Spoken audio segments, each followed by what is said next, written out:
Hello everyone, कैसे हैं आप लोग। तो मेरे दिन की शुरुआत होती है कोलगेट और ब्रश के साथ। तो गाइज़ मैंने सबसे पहले सुबह उठते ही ब्रश वगैरह किया।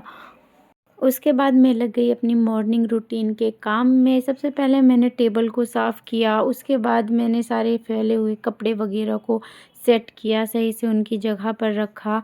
और फिर जब मैंने देखा सोफ़ा वगैरह भी सारा ऑलमोस्ट फैला हुआ था, तो मैंने सबको सही कर दिया। आज घर पर गाइस कोई भी नहीं था। मॉर्निंग में ही सब लोग गए थे गाँव में और खेत की तरफ गए थे।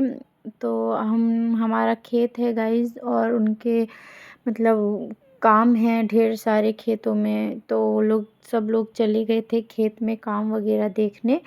तो मैंने इधर अपना सारा काम कर दिया। मच्छरदानी वगैरह सब फैली हुई थी, सबको फ़ोल्ड करके रख दिया, और बिस्तर भी सारे फैले हुए थे।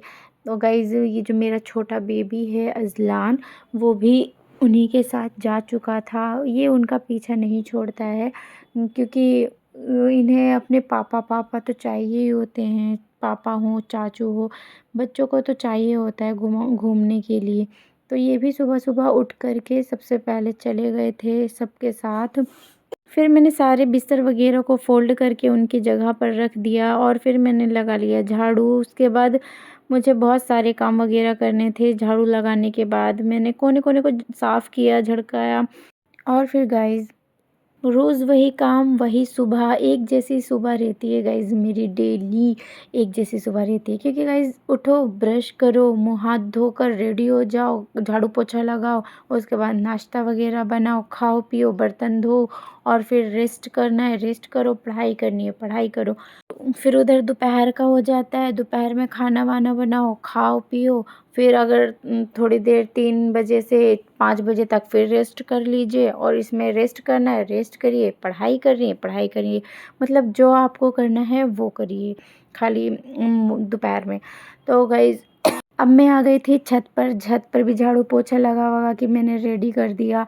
मॉर्निंग बहुत ही प्यारी होती है, छत के ऊपर आने के बाद पता चलता है, क्योंकि गाइज़ एकदम सनलाइट आती है, एकदम धीमी-धीमी, प्यारी-प्यारी।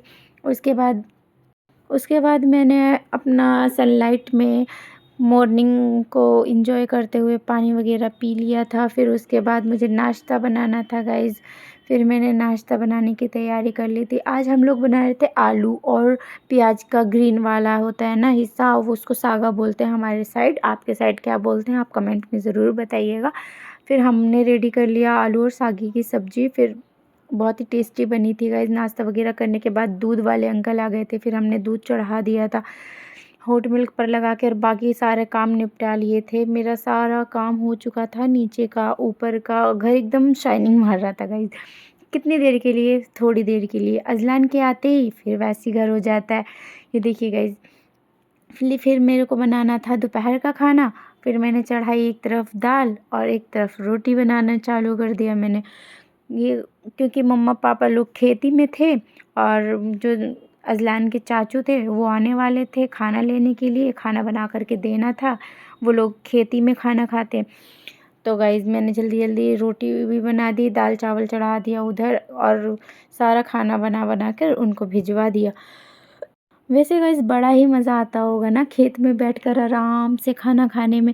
एकदम शुद्ध नेचर होता है, एकदम ताज़ी हवाएं आती हैं, कितना प्यारा मोमेंट लगता होगा गाइस। इमेजिन करके देखिए।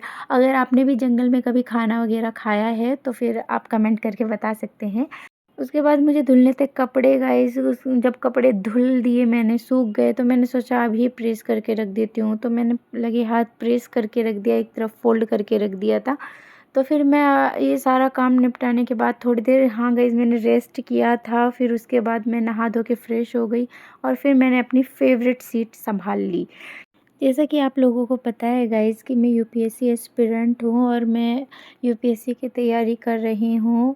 और मैं अभी फ़िलहाल अभी बिगिनर हूँ, और इतना ज़्यादा मुझे नॉलेज नहीं है, लेकिन मैं अपनी होप नहीं छोड़ती हूँ। और इसके साथ-साथ यूपीएससी के साथ-साथ मैं स्टेट लेवल के एग्ज़ाम्स वगैरह को भी देख लेती हूँ। और मैंने अभी तक गाइज़ एक भी एग्ज़ाम नहीं दिया है, कॉम्पिटिटिव एग्ज़ाम नहीं दिया है। खाली मैंने अभी यूपीएससी का एग्ज़ाम दिया था, और उसमें मेरा प्री क्लियर नहीं हो पाया था गाइज़, कुछ ही नंबर से बाकी रह गया था, जिस कारण मैं बाहर हो गई थी। बहुत ज़्यादा अपसेट फ़ील हुआ, क्योंकि गाइज़ जब आप इतनी ज़्यादा मेहनत करते हो और आपको रिज़ल्ट नहीं मिलता है तो गाइज़ बहुत ज़्यादा दुःख होता है।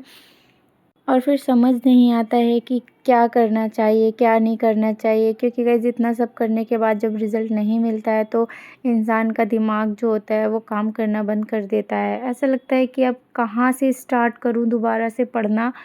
तो ऐसे समय में गाइज़ हमें होती है फैमिली की ज़रूरत, उनके सपोर्ट की ज़रूरत, और जिससे ताकि हम लोग एकदम पॉज़िटिविटी फ़ील कर सकें और उनके ही सपोर्ट से हम आगे बढ़ सकें। तो गाइज़ ऐसे सपोर्ट मुझे मिला है, मुझे फैमिली ने दिया है ऐसा सपोर्ट, और जब-जब मैं हारी हूँ मुझे मोटिवेट किया गया है गाइज़। और सबसे ज़्यादा मुझे मोटिवेट मेरी अम्मी करती हैं गाइज़, क्योंकि वो कहती हैं कि अब इतना इतना आगे आकर के पीछे हटोगी तो फिर बाद में बहुत ज़्यादा मतलब पछतावा होगा। इससे अच्छा है कि थोड़ा और मेहनत करो, और ज़्यादा थोड़ा और ज़्यादा ध्यान दो और मेहनत करो, ताकि क्या पता अगले साल निकल जाए तुम्हारा। तो गाइज़ वो ज़्यादा मुझे सपोर्ट करती हैं, और करती तो सब हैं, फैमिली सब, हस्बैंड वगैरह सब करते हैं सपोर्ट, लेकिन मेरी अम्मी ज़्यादा ही करती हैं। और मेरे हस्बैंड बोलते हैं कि अपना खुद का एक स्टेटस बनाइए, खुद का स्टेटस होता है तो ही आपको हर जगह मतलब रिस्पेक्ट दी जाती है, ये कपड़े वगैरह से रिस्पेक्ट नहीं मिलती है। तो अपना फ़ोकस पढ़ाई पर करिए, चाहे दुनिया जो भी बोले उनकी बातों को इग्नोर करिए और सिर्फ फ़ोकस अपना स्टडी पर करिए। आप जितनी बार भी फेल होंगी तो हम हैं ना, हम दोबारा करवाएंगे, आप बस अपना कंटिन्यू करते रहिए। तो गाइज़ मैं पढ़ते-पढ़ते मतलब ठंडी लग रही थी गाइज़, मैं नहा धोकर बैठी थी, तो मैंने सोचा, अब अज़लान सो रहा था, वो थोड़ा उठ-उठ जा रहा था बार-बार, तो मैं उसके बराबर में ब्लैंकेट के अंदर घुसकर बैठकर पढ़ने लग गई थी। Because guys I don't stop when I am tired, I am stop when I am done. Bye guys, मिलते हैं अगले ही एक नेक्स्ट व्लॉग के साथ। अगर आपको ये व्लॉग पसंद आया है तो गाइज़ सपोर्ट ज़रूर कीजिएगा। Bye guys.